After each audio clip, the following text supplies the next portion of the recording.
Last question है इस पूरे चैप्टर का, न्यूटन्स लॉ ऑफ कूलिंग।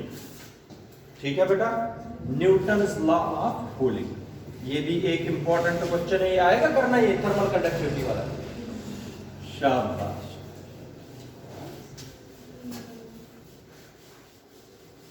बहुत बड़ा चैप्टर था ये, पूरा एक मंथ लगा इसको लगभग।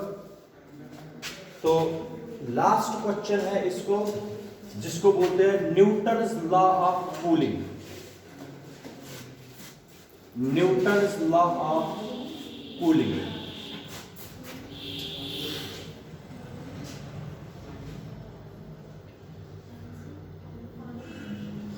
State and explain Newton's law of cooling. क्या है क्वेश्चन बेटा?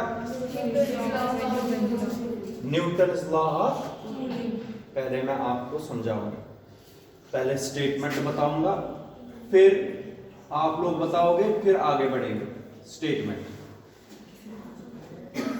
Newton's law of cooling states that the rate of loss of heat from a body, मेरी बॉडी से जो हीट लॉस हो, अगर मैं उसका रेट आपको समझाया मैंने, जैसे अभी मैंने लिखा delta Q upon delta T, इसको मैं ऐसे भी लिख सकता हूं D Q upon D T. इसको भी पढ़ेंगे rate of loss of heat, इसको भी पढ़ेंगे rate of loss of heat. शाबाश बेटा, जरा बताओ। Newton's law of cooling states that the rate of loss of heat from a body is directly proportional to the temperature difference between the body and the surroundings. बात सुनिए, मेरी body से surrounding में कब ट्रांसफर होगी heat? जब मेरी body और सराउंडिंग में क्या हो, अगर दोनों का टेम्परेचर सेम हो तो रेट लॉस तो होगी नहीं हीट। इसलिए जरा मुझे बता दीजिए न्यूटन्स लॉ ऑफ कूलिंग क्या है? Newton's law of cooling states that the rate of loss of heat is directly from a body is directly proportional to the temperature difference between the body and the surroundings। मगर एक चीज याद रखना, ये directly proportionality तभी तक रहती है provided the temperature difference is small. ये ज्यादा डिफरेंस नहीं होनी चाहिए, फिर डायरेक्टली प्रोपोर्शनल स्ट्रेट करो नहीं रहता है, ये याद रखना। Provided the temperature difference is small. Thermal conductivity का अलग है, ये न्यूटन्स लॉ ऑफ कूलिंग। बताओ जरा, what is Newton's law of cooling? Newton's law of cooling states that the rate of loss of heat from a body is directly proportional to the temperature difference between the body and the surroundings, provided this difference is small। शाबाश, फिर से बताता हूं। Newton's law of cooling states that the rate of loss of heat from a body is directly proportional to the temperature difference between the body and the surroundings, provided this difference is small। बताओ बेटा, आप बताओ। Newton's law of cooling states that the rate of loss of heat from a body is directly proportional to the temperature difference between the body and the surroundings, provided this difference is small। बिल्कुल ठीक, provided this difference is small। शाबाश। बताओ आप कहाँ थे इतने दिन? शादी वादी थी कहीं? शाबाश, बताना आएगा, बोलो। Newton's law of cooling states that the rate of change of loss of the loss of heat is directly from a body is directly proportional to the difference between the body and the surroundings, provided that the difference is small। मगर temperature difference. Temperature। तो Newton's law of cooling states that the rate of loss of heat from a body is directly proportional to the temperature difference between the body and the surroundings, provided this difference is small। शाबाश बेटा। अब मैं explanation आप लोगों को समझाऊंगा इसी की। याद रखिए बिना शोर किए हुए, इधर सुनिए। एक्सप्लेनेशन में let us consider a body having mass m, specific heat c, body की स्पेसिफिक हीट क्या है? And the body is kept at temperature T। ठीक है, जरा बताओ। Let us consider a body having mass specific heat which is kept at a temperature T। ठीक है, let T0, let इधर देखो क्या करते हो उधर, let T0 be the temperature of the surroundings, but कौन बड़ा होगा किससे? T। शाबाश, T is greater than, तभी तो बॉडी से किसमें हीट लॉस होगी? शाबाश, जरा मुझे बताओ what is m? Mass of the body. What is c? शाबाश। What is t? Temperature of the body. अच्छा, what is T0? T is greater than loss कहां से कहां हीट होगी? आप T से T0 नहीं, बॉडी से।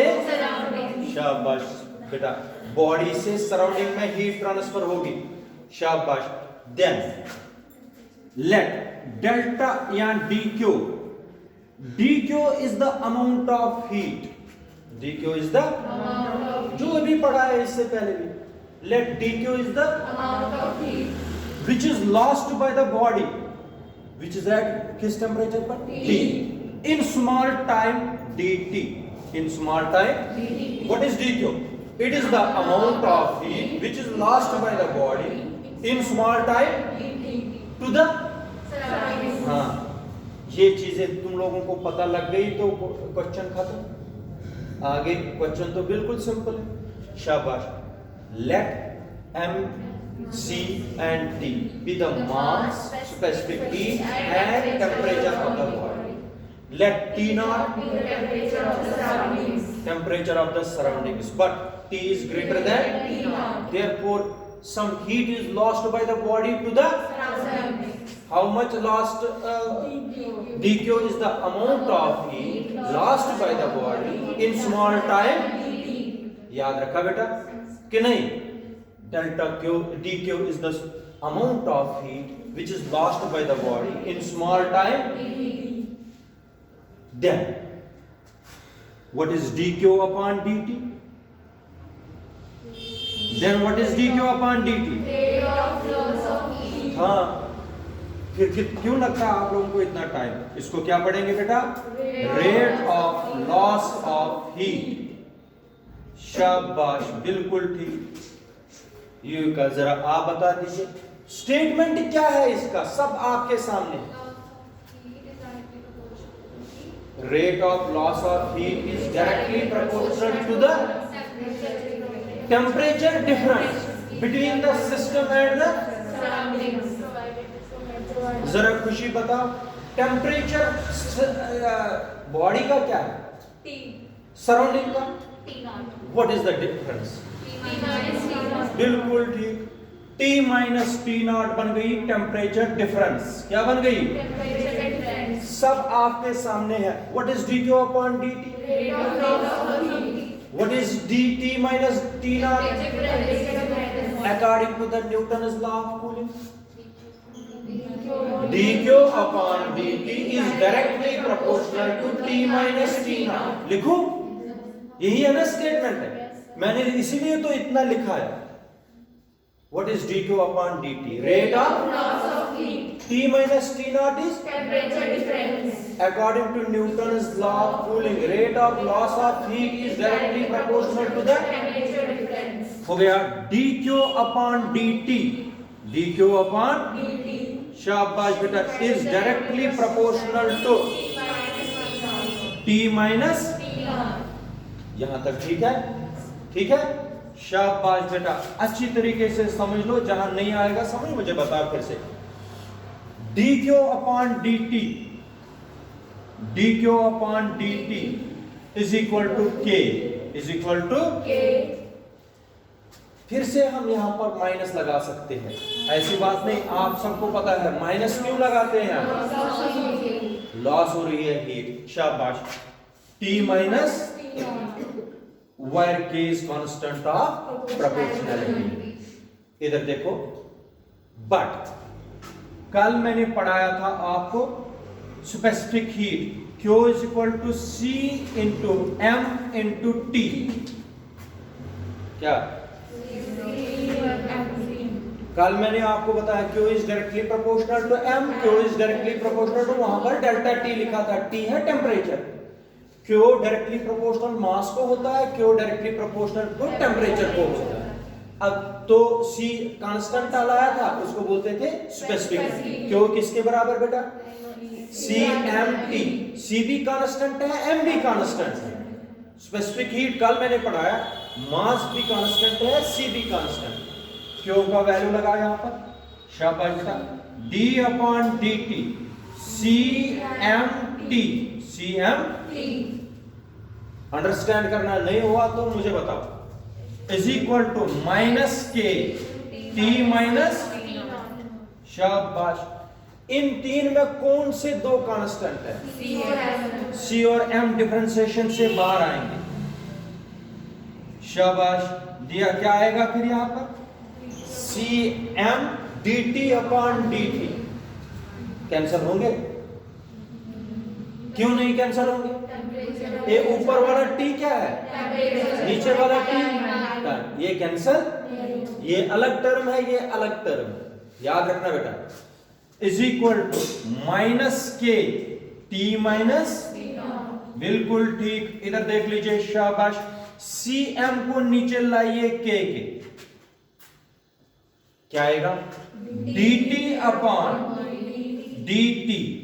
Is equal to minus K/CM T minus, मगर ये जो minus K/, here minus K/CM है, इट इज कांस्टेंट, क्योंकि मैं बताऊंगा क्यों।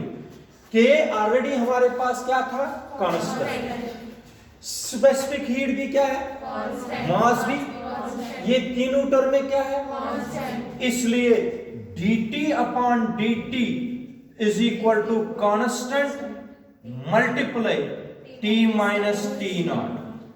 जब ऐसे होगी कोई टर्म तो हम लिख सकते हैं dt/dt इज डायरेक्टली प्रोपोर्शनल, क्योंकि कांस्टेंट को किस में लाया मैंने, T माइनस, शाबाश बेटा। अब फिर से आप लोग हीट से शुरू किया था, टेम्परेचर पर आ गए, क्योंकि न्यूटन्स लॉ ऑफ कूलिंग हमें डिफाइन करना है। टेम्परेचर क्या हुआ, व्हाट इज dt/dt, टेम्परेचर। अगर मेरी बॉडी, तुम लोगों को समझ नहीं आता, जब मेरी बॉडी से हीट ट्रांसफर होती जाएगी, मेरी बॉडी का टेम्परेचर फॉल करेगा कि राइज करेगा, हाँ, इसलिए इसको पढ़ते हैं, Newton's law of cooling also states that the rate of fall of temperature of A is directly proportional to the temperature difference between the, provided this difference is, बताओ शाबाश बेटा। Newton's law of cooling also states that the rate of fall of temperature of a body is directly proportional to the temperature difference between the body and the surroundings provided by the temperature। बता दिया। यहां पर जो Newton's law of cooling की एक और definition बन रही है, वो क्या है, Newton's law of cooling also states that the rate of fall of temperature of a body